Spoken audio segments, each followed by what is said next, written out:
wrong button.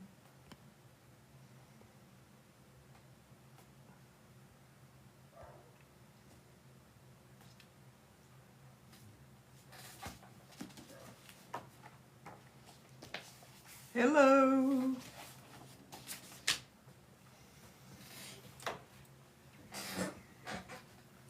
Hey, Grandma.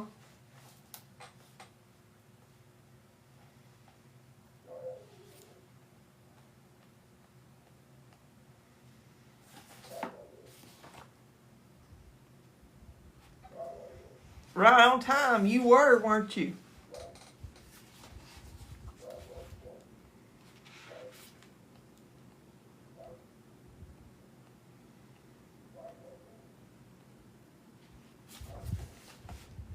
How are y'all doing?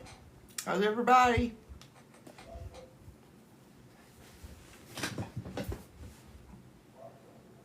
One day I'll get used to this mirrored. Maybe. Maybe I will. You have a tornado warning? Oh my goodness. In your area? A warning is like time to hide, right? Yeah.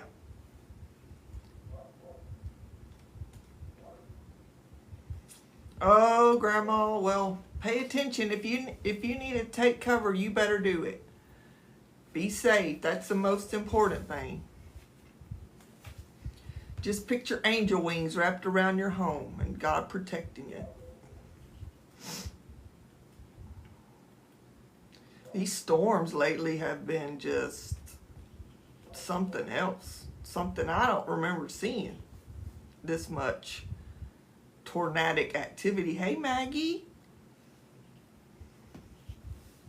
It's kind of makes you wonder, right? It has been crazy. I don't remember it being like this ever. Unless I'm just don't know what I'm talking about. But it just seems too wild, too wild. Let me send this to not that button.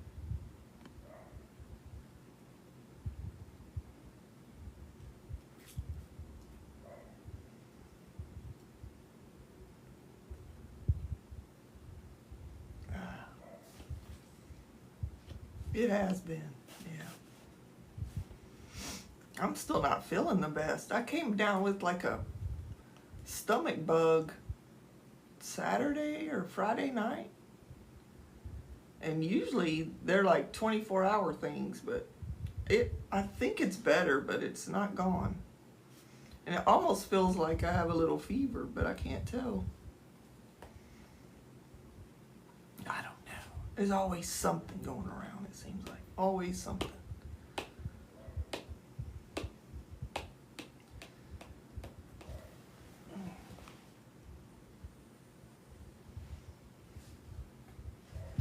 I was gonna, oh, hey, thank you, Christy. I was gonna read 2 chapters, but I may just read 1 because I feel kind of, it almost feels like I have fever.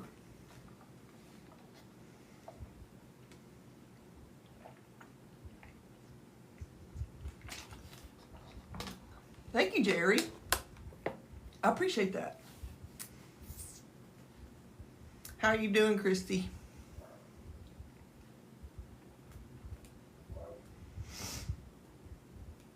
I sure didn't want to cancel on y'all, so I may just do 1 chapter. I think I'm going to read a chapter and then see how it goes.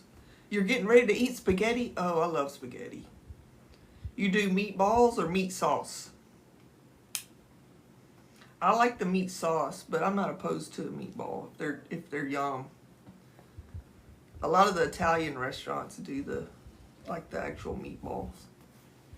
Or both. Yeah, I love spaghetti. With a salad and some garlic bread. Yeah, I'm down for that. Yep. Hey, that's good though. No, you didn't have to do it. That's great. That even makes it taste better.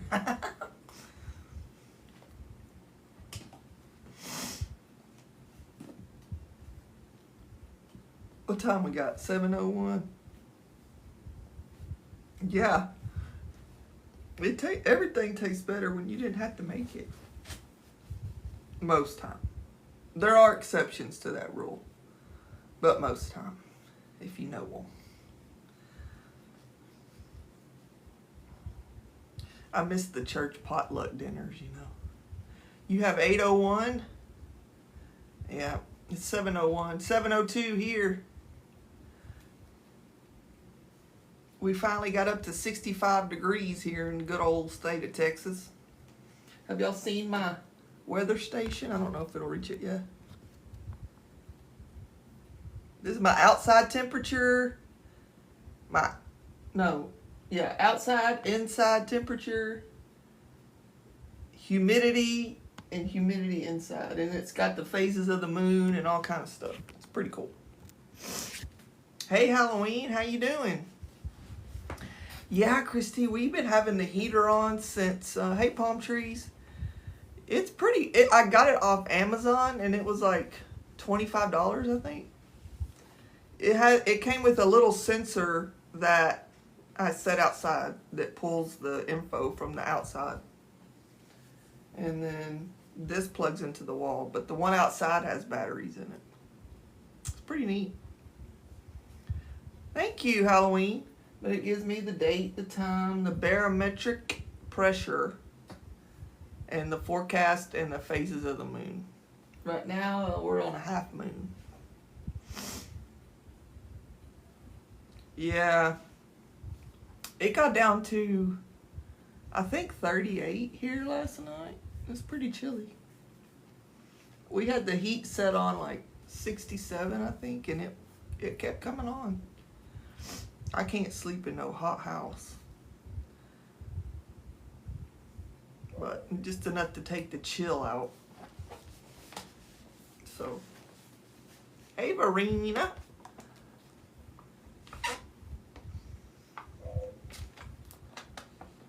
I'm going to go ahead and get going.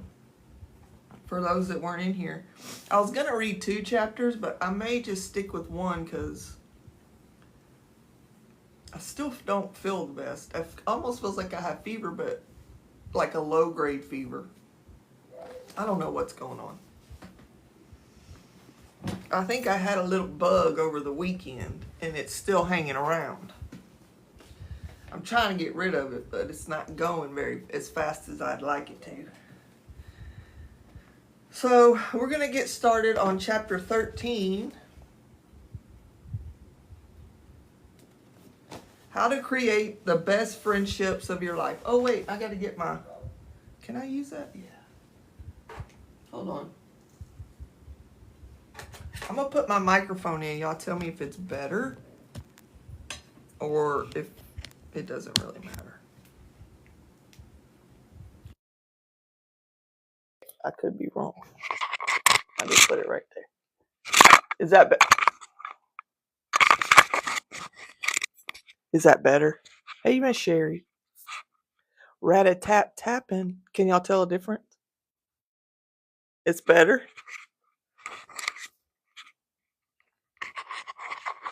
We'll clip it right there. Now I look professional. I don't know about that. Okay, let me get comfortable here. Cross my leg over like my mama used to. All right, I'm glad y'all are here. Don't let it move around. Yeah, probably wasn't the best to put it on that chain anyways, because that will move around. I got this off Amazon too, and it wasn't that expensive. It was on sale that day. But, all right, we're going to get going with how to create the best friendships of your life. Hey, Thick Goddess, how are you, my friend? That Thick Goddess, that's my friend in real life from a long time ago. We've probably been friends 20 years, I would say. Maybe close to it. All right, how to create the best friendships of your life. When we moved to our new town, I felt so lonely. I was brand new to the area. I knew no one my age, and I was miserable, At some point in your life, you're going to experience this exact same thing. Every life change creates changes in your friendships. You'll experience it if you go through a breakup or divorce and people pick sides. That's the truth. You'll experience it if you or a loved one go through a major struggle and people either have no idea how to support you or they are uncomfortable, so they distance themselves. You'll experience this when you have to move for your career or education. And even if you're super excited about the change, you're going to your dream school or moving to your dream city. The reality is that when you get there, you'll have no friends. The first time you may have experienced this in your life was when you went to college. You you get to college and you expect to meet all your best friends right away, and that is not what happens. Everyone is nervous and latches on to the first person they meet and they try to form a group. Within a week, it feels like everyone is already in a friend group. But if you think about your college or even high school friend group, by the time you graduated, your friend group changed a lot. That's because it takes time to find your people. When my daughter Sawyer went to college, she called me crying all the time, saying, "I'm at the wrong school. My people are not here. I think I need to transfer." And I constantly told her to hang up the phone, go to the cafeteria, and ask to sit with someone who looked interesting. If you have to put yourself out there, and most importantly, you must give it a year. Hey, Trisha, get in here. She hated that advice. She called me all year long. She felt so lonely and desperate, and the two friends she had made early on felt the same exact way. Hi, Lexi and Michaela. To their credit, they all kept putting themselves out there the first entire year. I know Sawyer was asking to sit with people, DMing people online to get lunch. She joined a million clubs, tried out for the club lacrosse team, got cut, went to events on campus, but nothing clicked. It really took her a full year of trying. And then, in the last few weeks of school, she met one of her now closest friends, Mary Margaret, who then introduced her and her two friends to seven other girls who to this day are her people. She really had to give it a year. And when I moved, somehow I forgot my own advice. I needed to be reminded that it would take a year of trying. Within a week of moving, I was convinced that I had made a huge mistake. I felt bad for myself for an entire year. I cried all the time. And I was convinced that I would never find a person that I would connect with or could relate to. But what was I doing during that first year? Nothing. Sitting in my house, feeling lonely. I was not putting myself out there at all. I was not looking for opportunities to connect. I played sad music and felt bad for myself. I cried and complained to my husband. I was closed off. And I made the mistake of expecting friendship to fall out of the sky and land in my lap. It sure doesn't work like that. I'm sure you've had an experience like this too. Maybe you've moved or changed jobs, or went through a breakup, or took care of a family member who was struggling, or became an empty nester and felt like you were starting over. In those moments, I'm sure you felt pretty lonely. This is normal. And even if you have great friends who are far away, you feel alone, and if you don't have any you feel alone if you don't have any friends near you. It got so bad for me that I was on a walk one day with my two adult daughters, sobbing about how I had no friends and how I hated where I lived. We passed by the house of a woman I had met once, 6 months prior, and I mentioned to my daughters that I had met the woman who lived in the house and she seemed like she could be cool. And my daughters forced me to walk up her driveway right then and knock on her door and say hello. I didn't feel like it. I was really scared to walk up the driveway. I felt like a loser. Had this really come to this? Yes, it had. When I really think about it, this was the exact same thing I told my daughter Sawyer to do when she called me crying freshman year of college. It was embarrassing to knock on her door. I could feel my heart racing as I heard the dogs barking and footsteps coming. And when the door swung open, it wasn't the woman I met, it was her husband. I asked, "Is Mia here?" And then blurted out, "I met her a while ago. I'm brand new. I'm really lonely." I thought I could stop and say hello. My daughters chimed in. "Our mom needs friends. She thought your wife was cool, so we made her come say hello." He was so gracious. He was so gracious, invited us in, gave us a tour of the house. We met the dogs. Mia was thrilled we stopped by. We exchanged numbers, and 1 week later, she and I were walking that very same loop together.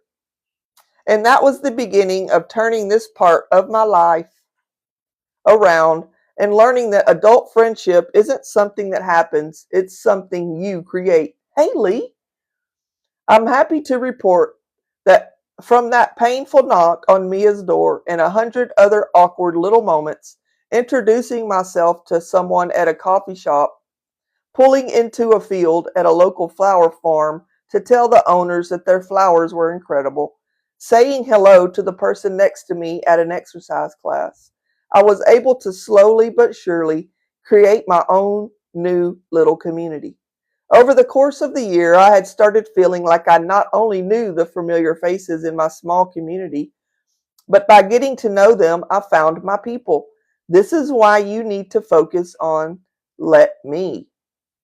The habit of going first. Let me be the first to introduce myself. Let me be the first to say, "I'm new here. How long have you lived here?" Let me be the first to say, "If you ever want to go for a walk, let me know. Here's my number." Slowly but surely, one awkward conversation at a time, I not only met my people, I found some of my most favorite people I've ever met in my life in this small rural town. And if I make amazing friends in my 50s, you can make amazing friends too, wherever you live, at whatever age you are. It's never too late because everyone wants and needs friendship in their life. Even if people already have their friend group, there is always room for someone you truly click with. All you have to do is go first. Be the one to say hi to whoever is around you. It makes all the difference. I didn't do that for a long time. For the first year, I sat in my house crying, even when I went out. I was closed off. I would walk into a coffee shop, see the same people, and I knew no one's name because I didn't ask. That's why I didn't know anybody. I kept to myself. I didn't talk to anyone. The second I started going first, I walked into the same coffee shop that I had most days for an entire year. As the cashier rang me up, I said, "I'm Mel. What's your name?" "Kevin." And when he handed me the coffee, I said, "Thanks, Kevin." So when I sat down with my coffee, I immediately opened up my phone and created a new contact file for the coffee shop. In the notes section, I added, "Kevin, the tall barista with a beard." I did it right away because I was afraid I would forget his name if I waited until I got into the car. Next, I turned to the young couple who I had seen morning after morning at the coffee shop, but never spoken to before. "Hey guys, I see you here a lot. I just moved to the area. I wanted to introduce myself. I'm Mel. What's your name?" Gregory and Jordan. Couldn't have been nicer. I immediately put their names in my coffee shop contact under Kevin's name in the notes section with a short description. Cute married couple, moved from LA, baby is adorable. Then I asked them how long they lived in the area. Turns out they had just moved here a year ago too. Next, I asked them what they did. You want to know something crazy? Gregory works in the podcast business. Jordan is a psychologist. What are the odds?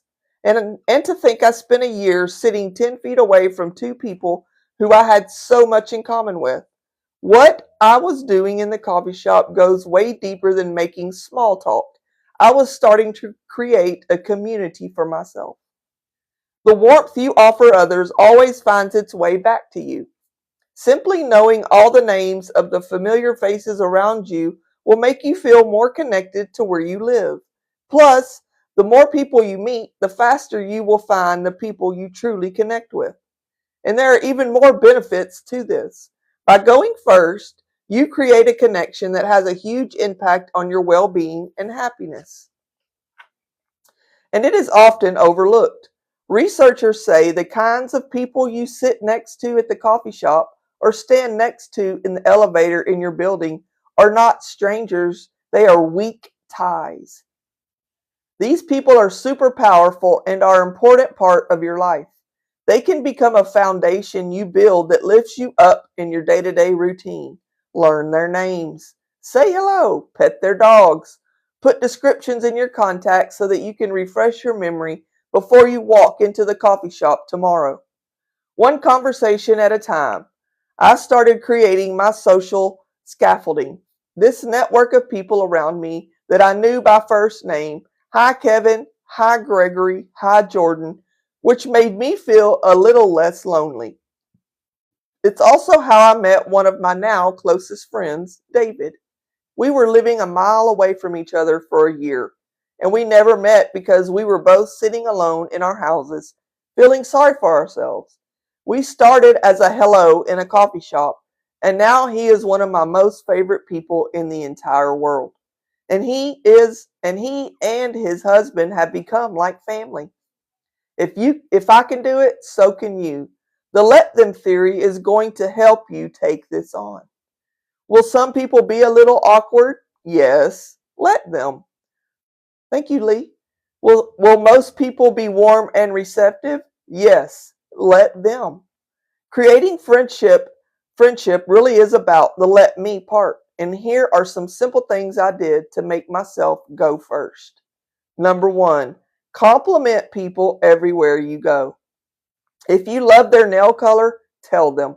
If you love their outfit, tell them. If you like their socks, say it. People love to be complimented because they feel seen and appreciated. And it's a foolproof way to break the ice with someone when feeling weird. Number two, be curious. Ask them what they're reading. Ask them what they've ordered. People love to talk about themselves. And even if it doesn't go any further than the other person saying thank you get points for being the one who goes first. Thank you, Hope. Smile. Number three, smile and say hello to anyone and everyone you pass or meet. Being a warm and approachable person is a skill. If you practice it, it becomes a way of life. When you move through life with a welcoming spirit, life opens up to you. Number four, do this without expectation. The reason to be warm to strangers is because simply creating connections with other people will improve your life. The warmth you give to others always finds its way back to you. Trust that the more you do this without expecting someone to invite you out to dinner or someone to immediately click, the faster the right people find their way to you. You can think about it in the terms of energy. You're opening up your energy, knowing that the people that are truly meant to be in your life are going to match it naturally. Loneliness is real, but you're not stuck there. It's hard to put yourself out there, but it's harder to stay in your house and feel lonely. I'd rather have an awkward moment than continue to feel lonely, and I know you would too. And finally, give it a year. Building a network of warm connections that makes you feel like you are part of a community is a vital layer of friendship as an adult. It was shocking to me how simply starting to connect with all these people who were all around me made me realize that I was the one who was disconnected from the potential of friendship. Creating community anywhere. I was the one who kept myself from connecting with the community that was right there with me. By isolating and separating myself, I had closed myself off to the community that was waiting for me. Your soulmate or favorite friend could very well be sitting 2 tables away from you at the coffee shop today. Don't expect them to find you. Go first and you'll find them. And if you really want to accelerate your ability to meet people that you're going to click with, try these things that my husband and I did. Number one, look for events and group classes that interest you. It could be anything: CrossFit, yoga, running, walking, cooking, painting, improv, or furniture refinishing. This will put you in proximity with people that have similar interests in a particular topic. This will make it more likely for you to find people that you have things in common with. Number 2, when you click with someone, take it out of the class. You go first and ask them to go grab a cup of coffee or take a walk. The more people you do this with, the more comfortable you will feel inviting someone you have just met to do things, and the faster you'll find your people.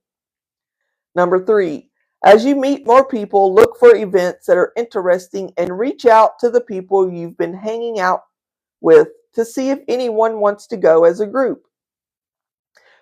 Maybe it's a concert or a lecture or a volunteer day. One way I did this was creating a walking group with a woman I had met at a hair salon. Then she brought a friend one day. Slowly but surely, I started inviting other people I had met. Every Wednesday, we meet at 6:30 a.m. to walk a particular loop in the neighborhood. 3 years later, it's still going strong. The text chain has so many people on it, we can't add anymore. And new people keep showing up all the time. This is another example of why it takes an entire year.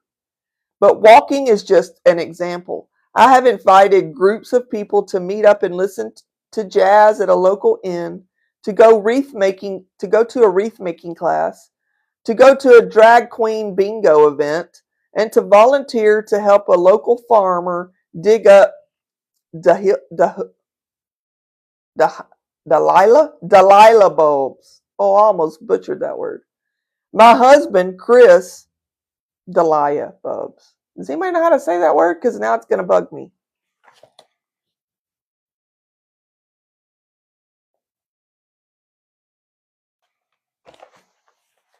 Dahlia. So I did butcher it.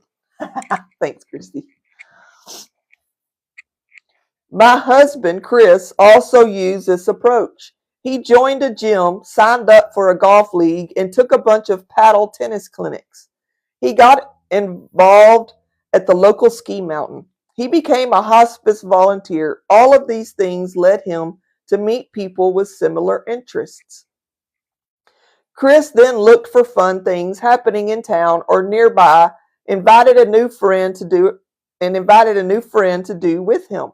He joined a team to compete in a men's ski race.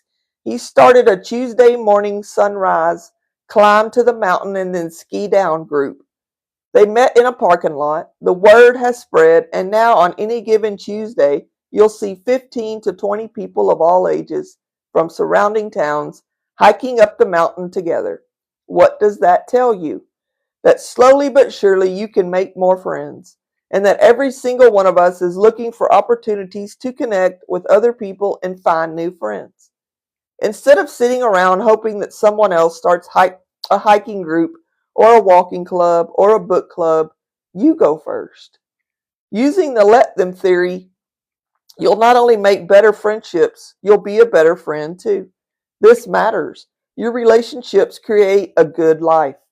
Good friends make you happier, healthier, and bring your life meaning.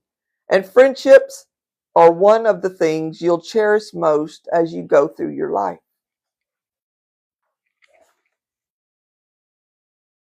What did Miss Jenny say? Daily. Daylily. The let them theory will help you create the friendships you deserve, which are going to require you to be flexible. Remember, friends are going to come and go in your life.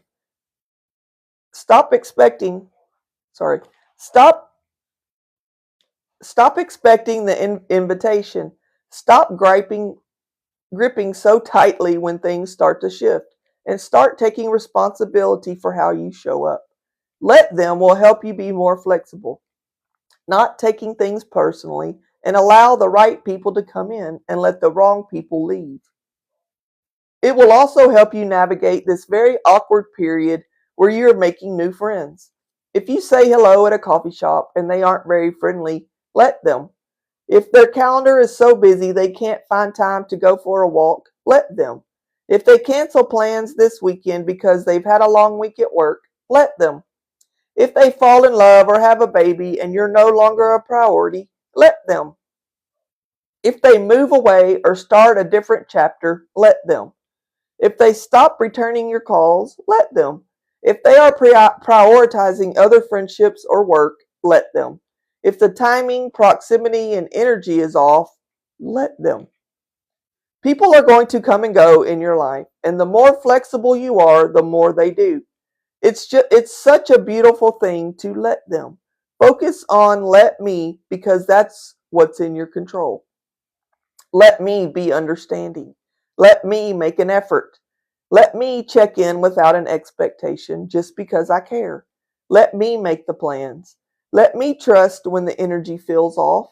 Let me call or text if someone crosses my mind. Let me act with the belief that some of my most favorite friends I haven't met yet. Let me go first. So let's summarize how to master adult friendship.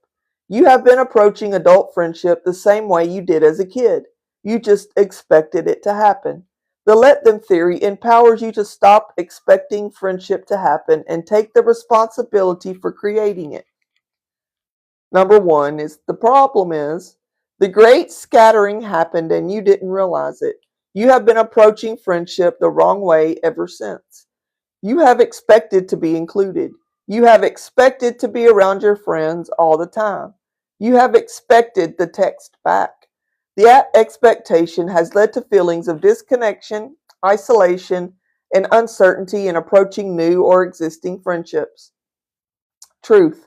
There are three pillars to adult friendship: proximity, timing, and energy. It's your responsibility to understand these three pillars and adopt a flexible mentality and proactive approach to your friendships. You have so much power in your relationships, and some of your most favorite people are just waiting for you to go first. The solution: letting using the let them theory, start creating connections without any expectations. You go first. Start saying hello to people around you and building that feeling of community wherever you live today. Sign up for that class. Create that book club. Send the text. One awkward conversation at a time, you will find your people. This approach empowers you to create the most incredible community around you, filled with friendships that are meaningful, supportive, and aligned with who you are. When you say let them, you release the need to cling to a friendship that no longer serves you, making space for connections that truly matter. When you say let me, you take charge of your social life, reaching out, initiating, and cultivating the kind of friendships that reflect your values and bring you happiness. Hold on. It's time to stop waiting and start creating, building the best friendships of your life and surrounding yourself with a community that uplifts and supports you. You have so many laughs, memories to make, and incredible adventures in your future. It's all there waiting for you to reach out and create it. All you have to do is go first. That's the end of that chapter. Trisha, I did too. She didn't mention social media on there, but I can tell you that I've met some of my favorite people since I've been on here. Some of my favorite people in my life. You know, I've worked from home now for the last year and a half, and I don't get out a lot, but I like it. I've become quite a homebody by choice.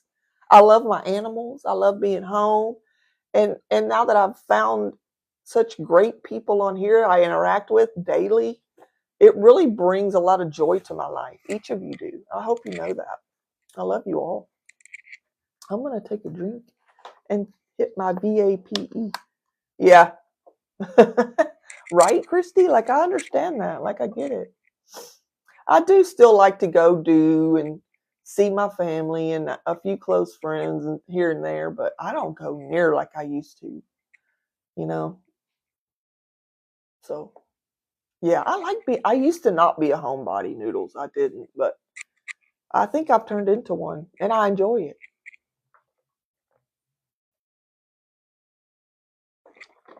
Yeah, exactly, Halloween. It's like the best of both worlds. Chillin', I'll take it slow. Then I rock out the show. Y'all know who that is? Me? Yeah. It really is like, I don't know. I get in the boxes with my friends and hang out, and it feels like Trisha. See, my daughter got me onto it.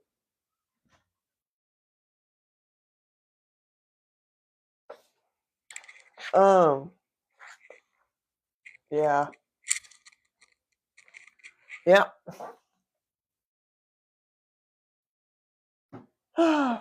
Okay, I'm doing okay, so I'm gonna keep pushing it forwards. That's right, Jenny. You don't gotta say all that. Yeah, I do get in boxes, but I've decided that if it's past like 9:30, then Verena's the only box I'm gonna get in because then she lets me get back in my recliner, and if I go to sleep, she'll just mute me, and then I still have like the voices, and I hear it, and it's like my friends are there, and I just doze right off.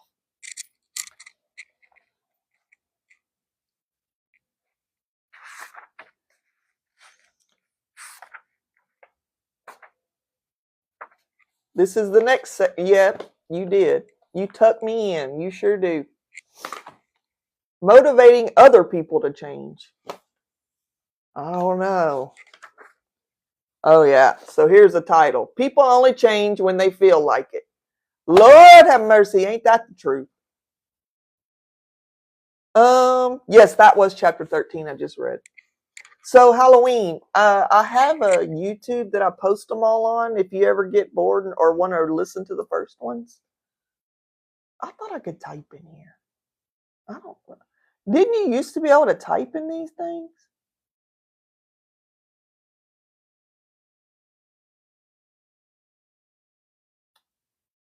And people put stickers up here sometimes. I could say it there. Let me see if I can find it.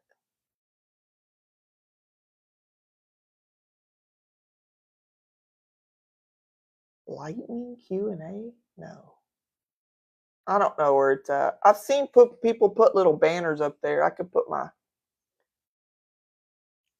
Oh, Scooby-Doo. There's a lot of people that have voted for that one. I think that would be a good one too. So if y'all, those of you that don't know, if you go see my last video I posted, I picked out a few books. I've done some research on them and looked them up, and there's 3 of them in the video. And one of them is Atomic Habits. It's like changing little minute things in your daily life to make a bigger difference in your life. And that's what I believe that book's about. So, because this one here, we've already read this. We've just got, we're over halfway done. So we just want to start taking some polls and doing some talking about if we want to do another book, and if we do, which one, and that type of thing. So if you want to go comment on that video, but Atomic Habits, yeah, I kind of had my little eye on that one, or the second one, the blue one. Hold on, The Slight Edge. You can't get through a page? Does it help if I'm reading it to you? It's easier to listen? Oh, there you go. Cool.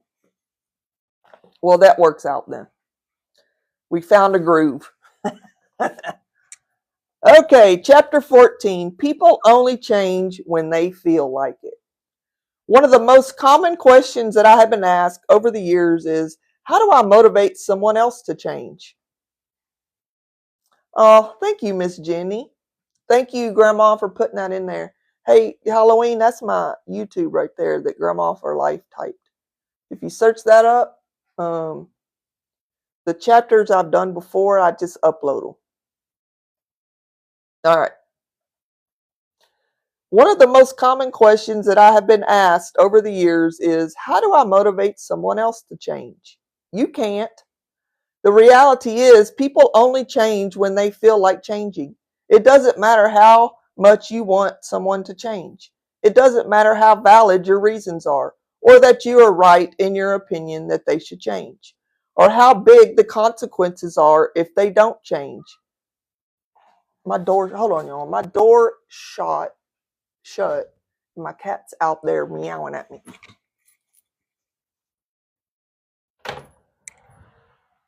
Come on. Come on. Come on. I hear you. Everybody hears you. Oh, goodness. Okay, sorry. You know I can't let Austin cry out there. It just ain't in me. Okay.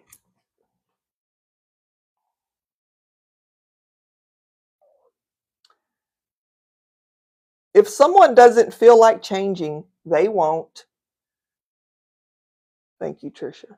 And worse, when you or pressure someone to change, it just creates more tension, resentment, and distance in your relationships. I'll prove it to you. I want you to think about someone in your life whom you care about and you wish would change. It could be anyone: your mom, your niece, your roommate, your brother, your husband, your ex, your kids, your sister in law, your best friend, your partner, anyone.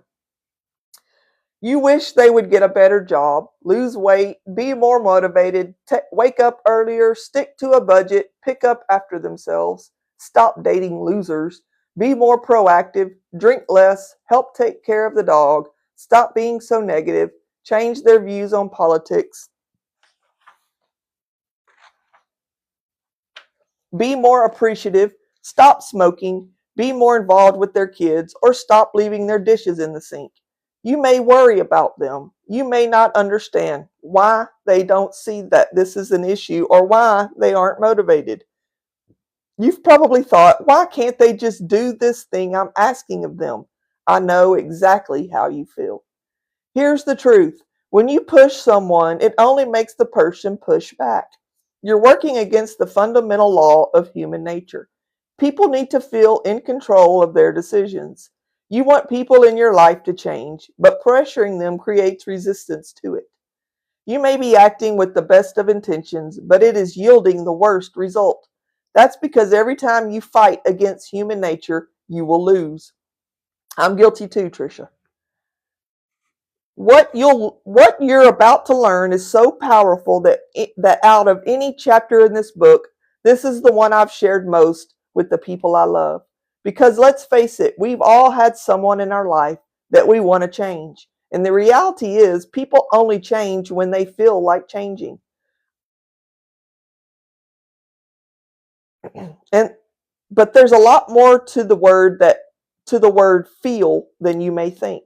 If someone doesn't feel like changing, it doesn't mean they're lazy or that they don't want to change deep down. More likely, it means they feel discouraged, like they can't change, it won't work, or that it's just going to be too hard and they'll fail. This isn't just my opinion.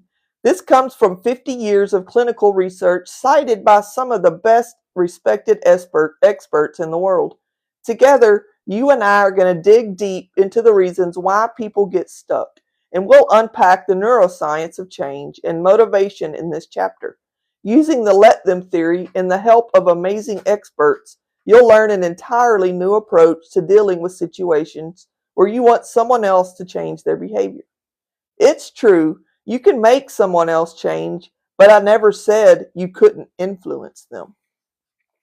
As I share examples from my life and walk you step by step through how to use the let them theory to influence someone else to change, I want you to keep your relationships and the people who are frustrating you in mind. I wish you would take better care of yourself. A good friend of mine is married to and deeply in love with a guy who needs to get healthier. Maybe you're in the situation with someone you love too. Over the years, she's tried everything to get her husband to take control over his health. She's asked, pleaded, hinted, and even occasionally broke down in tears about it in front of him. It worries her a lot. She's gotten angry with him and made passive-aggressive comments. She signed him up for gym memberships. She's bought him a new sneakers. She's cooked the healthy dinners, and she's even got them a Peloton to work out on at home. Nothing's worked. At this point, everything makes her mad. Whether it is whether it is his order off the menu, his resistance to working out, his post-dinner desserts, or the hours he spends watching television every night. It doesn't matter what the poor guy does, it frustrates the hell out of her. Now, to his credit, he's tried. He's started diets, he's gone to the gym in spurts, and he's even taken some Peloton classes, but nothing lasts. So he and his wife remain in this deadlock with each other about his health. She's mad he won't change, and he's annoyed that she won't stop nagging him. Sound familiar? It does to me too. As I'm sure it does to you as well, as you can think about the person in your life you wish would change for the better. I know you want the best for them. That's why you want them to change. You love them. That's why you're stressed about this situation. It's why you want them to get healthier, get a better job, study harder, go to therapy, to move on after a divorce and start dating again, or just get out of the house and spend more time with their friends. Wanting someone you love to change for the better and to be happier and healthier is normal. It's a good thing to want someone to live a good life. It's a beautiful thing to see a bigger possibility for someone you love. It's an important thing to believe in someone's ability to improve their life, reach their potential, and achieve their goals. The issue isn't wanting this for someone else. The issue is how you've been approaching this topic and how it's impacting the dynamic between you and the person you care about. Or maybe as you're reading this, you're realizing that someone has been pressuring you to change. They don't even need to say something to you about your job or your habits or who you're dating because their behavior makes it very clear that they don't accept you as you are right now. They want you to be living your life in a different way. It's annoying, I know it is, and your natural inclination is to push back. The let them theory has challenged me to think a lot about this knee-jerk reaction to pressure people and their innate reaction to resist, and it's why it's hard for anyone to change. Why is change so hard? I mean, when you want someone else to change, don't you just kind of assume that it would be easy for them to? Just do it? I've definitely been there. All you have to do is just point out the obvious, right? Just tell the person how much better they will feel if they work out, or constantly remind them of their ability to get a better job and how a better salary is going to solve all their current financial issues, or the fact that they aren't going to meet someone amazing sitting on the couch all weekend playing video games. I mean, clearly they've never considered these options for themselves, right? Now, flip that around. How many times has someone pointed out the obvious to you? As if you didn't already know that exercising would help you lose weight, or crying alone in your bedroom won't win your ex back, or that applying to nursing school is a requirement to actually getting into nursing school. I'm all it's all I It's almost offensive when someone else does this to you. You feel attacked. And it's also annoying when somebody sits on their high horse and acts like it would be easy to just snap your fingers and suddenly change or find a higher paying job. How dare they think they know what's best for you? The fact is, change is hard for everyone, including you. No one wants to feel pressure from you because they are already feeling it from themselves. Just take my friend and her husband. Of course, he wants to get in shape. He wants to lose weight. It's not easy to carry around an extra 50 pounds. He hates the fact that he's the biggest one in his friend group. It's not good for his heart. He knows this. He's not an idiot. And he also knows how hard it's going to be and how much work it's going to take. Waking up early, cutting down on the alcohol, feeling embarrassed at the gym, starting a new diet is going to be painful. It just is. Just like it's hard for a smoker to quit smoking. It's hard for someone who overspends to learn to stick to a budget. It's hard to be single, which is why people stay with someone longer than they should. It's hard to believe in yourself and land a great job if you've been fired. Change is never a cakewalk. If it were fun and easy, the person you love would already be doing it. The most loving thing you can do is stop pressuring them and let them be. Right now, you have a completely unrealistic expectation and an approach that is backfiring. You have no other choice but to let them. Let adults be adults. The let them theory will force you to take a step back into reality and approach your relationships with more compassion and humility, and in a much more effective way. First, you need to understand the science of motivation and change so your approach is more effective. Truth number one, adults only change when they feel like it. Stop trying to motivate people. It doesn't work. Based on the research, the motivation to change must come from within the other person. Now, people love the word motivation, and maybe you do too. My friend complains about the fact that her spouse isn't motivated to take better care of himself. And maybe you feel a little frustrated that the person you want to change isn't motivated either. However, it's not that simple. Let's start with the definition of motivation. It means you feel like doing something. And as you're learning, adults only do what they feel like doing. Your spouse doesn't feel like exercising. That's why they are not motivated. They don't want to do it. You can't motivate them because the feeling of wanting to do it has to come from within them. The problem with motivation, it's never there when you need it. If motivation were automatic, everyone would have a six-pack abs, $1,000,000 in the bank, and the world's best side hustle. Plus, if you could magically make people feel like doing whatever you want them to do, you'd be practicing mind control, not motivation. And look, even I messed this up. For example, I spent years trying to motivate people to change the same way I got myself to change, by pushing them. I pushed my best friend to start dating again. I gifted my brother a personal trainer. I tried to force my mom to go to therapy. Giant fail. Hey, Miss Risner, I thought I saw you come in. Of course it failed, because pushing someone just makes them push back.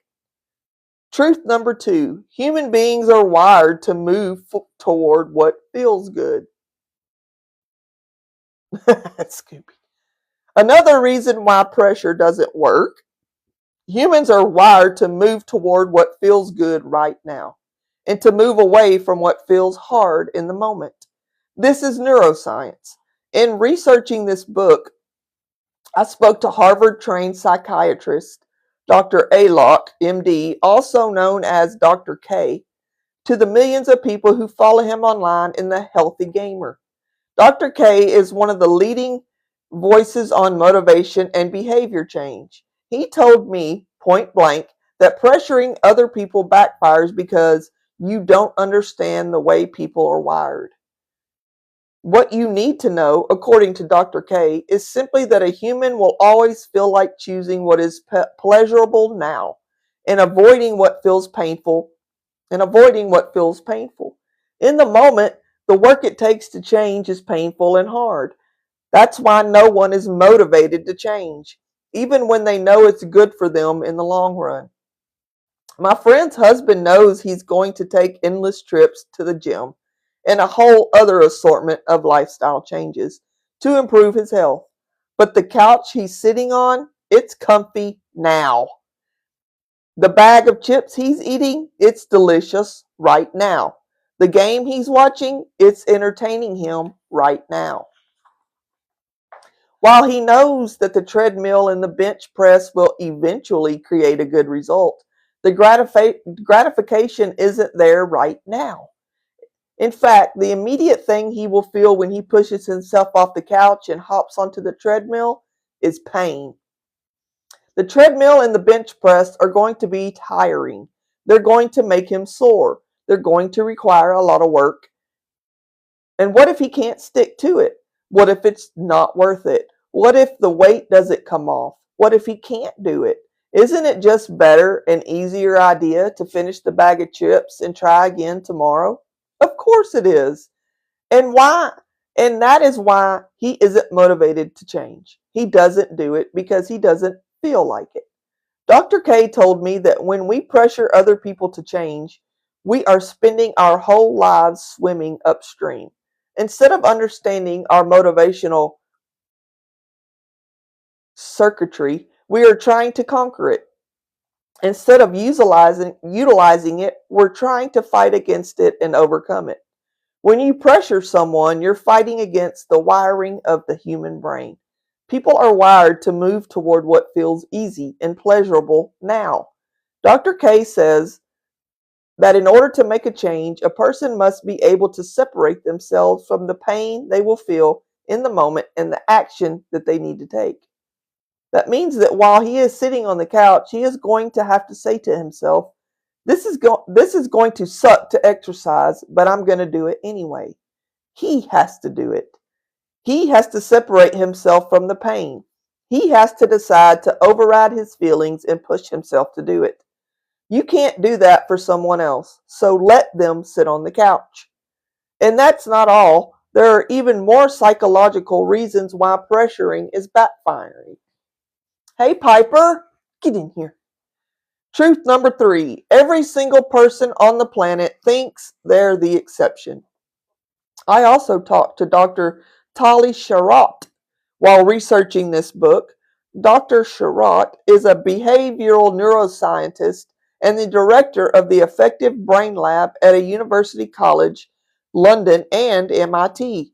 Her research integrates neuroscience, behavioral economics, and psychology to study how emotion and behavior influence people's beliefs and decisions. One of her findings is groundbreaking. The people that believe that warning labels, threats, and known risks do not apply to them. That's why my friend's husband thinks that he's the only person on the planet who can be overweight and sedentary and never have a heart attack. It's why he can convince himself that he can stay exactly the same and nothing bad will happen. That's why your friend thinks she's the only person on the planet who can vape several times a day and never see repercussions in her lungs. That's why you think quietly quitting your job by coming in late, leaving early, and phoning in on effort will go uncompletely noticed. That's why your significant other doesn't believe you when you say, if this doesn't change, I'm leaving. Everyone thinks that they are the exception to bad outcome happening to them, which explains why your tears, pleading, and ultimatums will also backfire. Our brains quite literally tune out the worst case scenarios. Hold on. I got a puzzle piece. Okay. Sorry about that. Our brains quite literally tune out the worst case scenarios, which is why the contempt-filled sighs aren't doing anything. They think they are the exception. And by the way, so do you when it comes to changes you are resisting in your own life. By being passive-aggressive, constantly bringing it up, or using threats as a way of trying to pressure someone else to change, it will always backfire. And get this, Dr. Sharot explained that brain scans show that when someone is telling you something negative, I'll leave if you don't stop drinking, or something that you don't want to hear, that dude you're dating is a narcissist, your brain literally tunes it out. You can see on scans that the part of the brain that is listening to negative information turns off. So what does that mean? That's crazy. I didn't know that. It means that all those threats, worst case scenarios, passive aggressive comments, eye rolls, and scare tactics aren't even registering in the other person's brain. You are wasting your time, your words, and your breath. No wonder you're so frustrated and stressed out by the situation. That's why you need a different approach. And the let them theory will help you put this science to work so you can use your time and energy in a much more effective and compassionate manner. And if you do it right, it may just inspire the person you love to want to change for themselves. Let's go back to the example of my friend and her husband, I want you to picture yourself in their situation. Say you walk in the house after a long day at work and your spouse is there happily laying on the couch watching his basketball game and shoving chips into his mouth. He's fine sitting there. In fact, he's really happy to be sitting there. He says, "Hey, honey," with a massive smile across his face. You, though, you take one look at him, the stress hits, and the amygdala turns on. You're immediately annoyed. The anger starts to bubble up inside you. You can't help yourself from audibly sighing, "Oh, hi." You're not thinking about anything you just learned about the human brain or the science of motivation or any of these things we've talked about so far. You're just thinking about how easy it would be for him to get up and do something other than sit on his lazy ass. Since you're coming from a place of judgment, not acceptance, you're not thinking about all those little moves he needs to make to go to the gym and how painful it's going to be. You're not thinking about him walking into the bedroom, changing into workout clothes, filling up a water bottle, finding his keys, driving to the gym, walking all the way inside the gym, finding a machine, and then actually having to do the work. Instead, you jump over the reality, the science, and the truth about how hard change is for everyone. And you jump right into anger over the fact that they aren't doing what you want them to do right when you want them to do it. In reality, what the situation requires is compassion, not contempt. And your audible sighs of disgust and bad mood isn't going to launch them off the couch. In fact, those sighs of contempt are going to keep your spouse lying on the couch until they've lost the remote in the cushions. No matter how no matter how loving your intentions are behind the audible sighs, your spouse is feeling like you're trying to fix him, which feels more like pain, which means he's now going to move away from you. It makes him feel defensive and that it's just going to close him off from feeling like changing even more. Pressure doesn't create change, it creates resistance to it. When you try to exert control over someone else's behavior, they instinctively resist your attempt to try to control them. Instead of inspiring change, your pressure creates a battle over control. When I spoke to Dr. Sherratt, she reiterated that human beings have a hardwired need to be in control. It's a survival instinct. Feeling like you're in control of your life is what makes you feel safe. Feeling in control is what makes everyone else in your life feel safe too. That means your spouse, your roommate, your mom, your boss, and your friends all have the same hardwired survival instinct to be in control, just like you do. The people that you love only feel safe when they feel in control of their own life. So when you start to push people around, pressure them, or tell them what to do, you are threatening their hardwired need for control over their own lives, decisions, and actions. You're getting in the way of their agency, the feeling that they are in control of themselves, their life, and their own thoughts and behaviors. By hinting to someone that it's a nice day for a run outside, when someone doesn't feel like going for a run, you just threaten them. Your suggestion, no matter how helpful you may mean for it to be, feels like you're trying to take away their right to be their own person who does what they want when they want. This is why you must let adults be adults. Let them. Acceptance of another person as they are is the foundation of a healthy and loving relationship. When someone feels that you accept them as they are, they feel safe with you. The opposite happens when you pressure, change, criticize, push, or expect someone to behave differently than they are. This pressure puts you and your loved one in a battle for control, whether or not you realize it. Remember Dr. K's research about how the brain is wired to move toward pleasure and away from pain? Feeling your pressure is painful, which is why they are moving away from you, which only makes you push harder, and that makes them resist more. This this will be a never-ending standoff between the two of you. You have the power to end it. Let them sit on the couch, because if you want to end the standoff, you have to. If you think about my friend and her husband, who has control? The husband. As long as he ignores his wife, he's in control of his life, his decisions, and his behavior. Oh, what? And the second he does what he wants, he loses his sense of agency and she wins. At this point, the argument is not about exercising anymore, but who holds the power.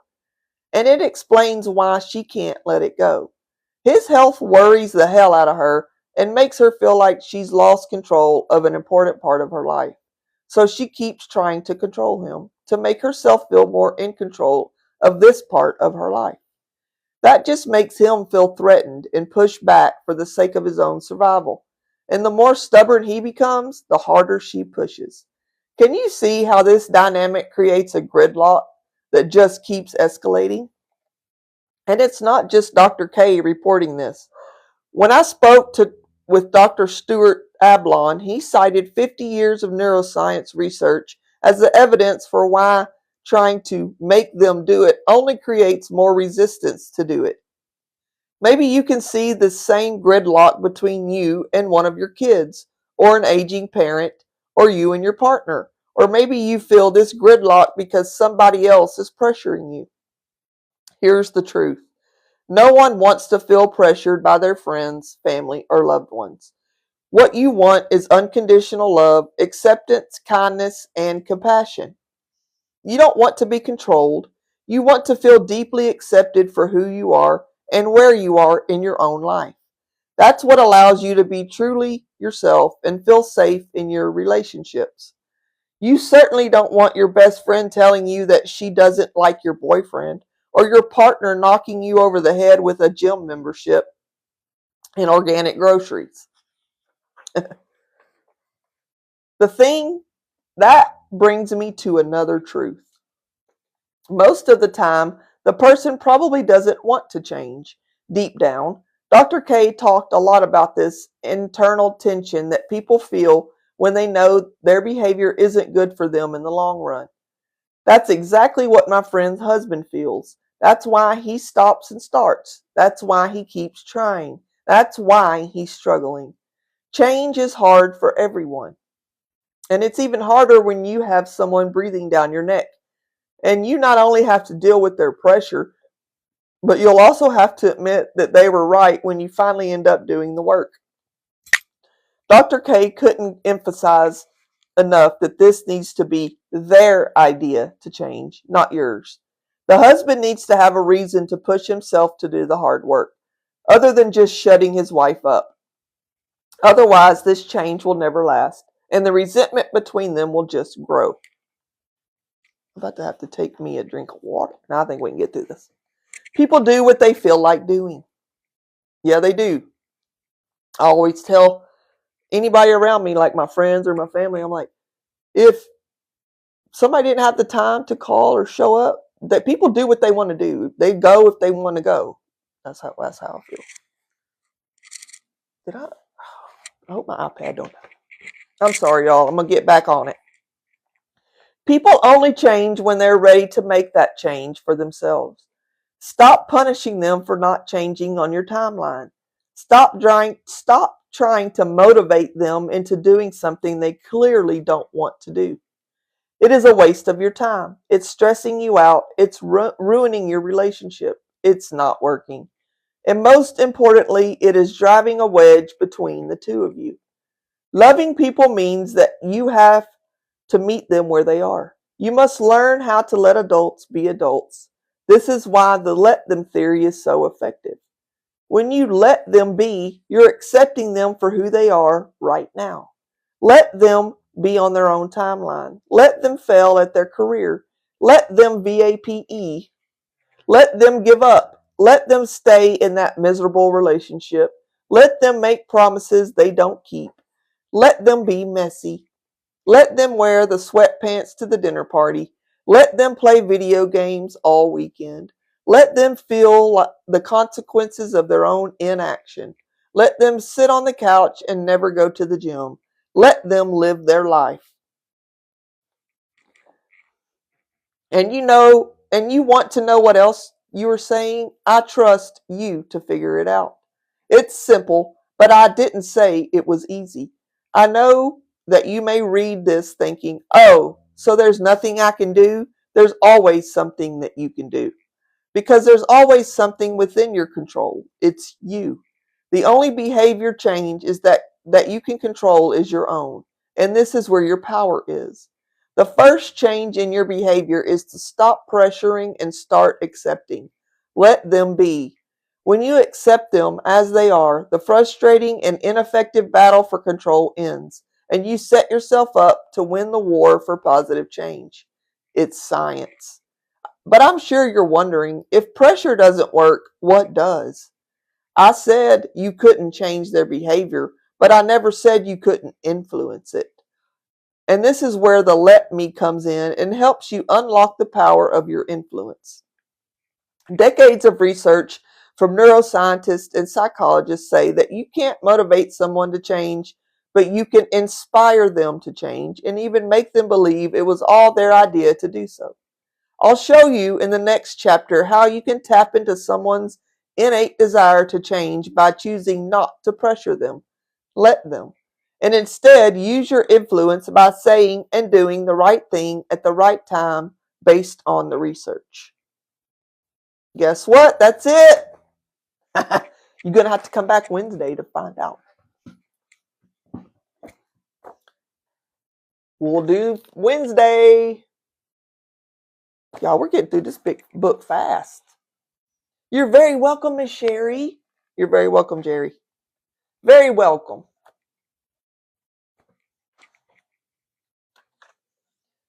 Thank you, Verena. I stepped on mine too, Tricia. You're welcome, him. Thank you for being here. Oh, you're welcome, Miss Hope. I stepped on mine too. I got to start doing a lot more letting them, right? I do nag. You're welcome, Florida Gator. Whew. Oh, thank you. Thank you, thank you, thank you. So what are y'all about to go do? What are y'all getting into tonight on these crazy streets? It is hard, Tricia. It is very hard. It's very hard. Thank you, Miss Sherry.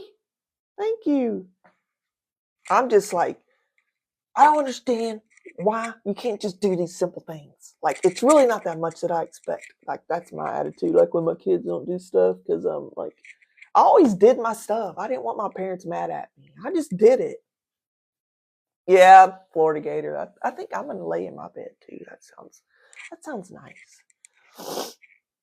I guess I'm gonna figure out something to eat on a little bit, but yeah. Run around the streets, that's what we do. All right. We all be careful out there.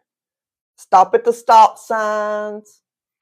Look both ways when you're out on them streets. Don't run no red lights. Let them not that's true. They do. There's a lot of that. There's a whole lot of that. You're welcome, Halloween. I love you too, Tricia. Yep. There's a lot of not practicing what they preach on this interwebs or anywhere really on this life. Thank you, Piper. Thank you, Piper. Thank y'all for being here. We'll be back Wednesday, day after tomorrow. And y'all go look at that video and put a vote on there, or look them up and then put a vote. Let me know what you think. I was gonna put a poll on it, but it wouldn't let me do 3, so I didn't do a poll. Thank y'all for being here, though. I'll see you Wednesday, but I'll see you on these streets. I'll go drive around the streets a little bit. You're welcome, Maggie. But Miss Patty, I seen you come in, and I was just about to end this live stream, but I'd give you a hug. Good night, Miss Sherry. Good night, everybody. Thank you again.